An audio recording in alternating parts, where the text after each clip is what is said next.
Magandang umaga, ngayon po ay araw ng Huwebes, June 19, 2025. Update po muli tayo sa lagay ng panahon. Ayon sa PAGASA, isang panibagong low pressure area ang minomonitor na nasa loob ng Philippine Area of Responsibility. At ayon sa PAGASA, sa kasalukuyan mababa ang tsansa nito na lumakas bilang bagyo. Ngunit patuloy pa rin po natin na imo-monitor. Easterlies naman ang nakakaapekto sa silangang bahagi ng ating bansa.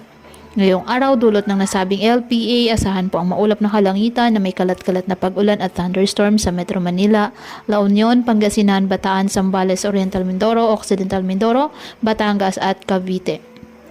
Ang Surigao del Sur, Davao Oriental, Davao Occidental, Sarangani at Sultan Kudarat, asahan ang maulap na kalangitan na may kalat-kalat na pag-ulan at thunderstorms dulot na ITCZ.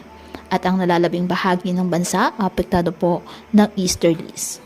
Patuloy po na maging handa sa banta ng mga biglaang pagbaha at pagguho ng lupa at palaging umantabay sa iba pa nating weather updates at sa updates po ng PAGASA hinggil sa lagay ng panahon.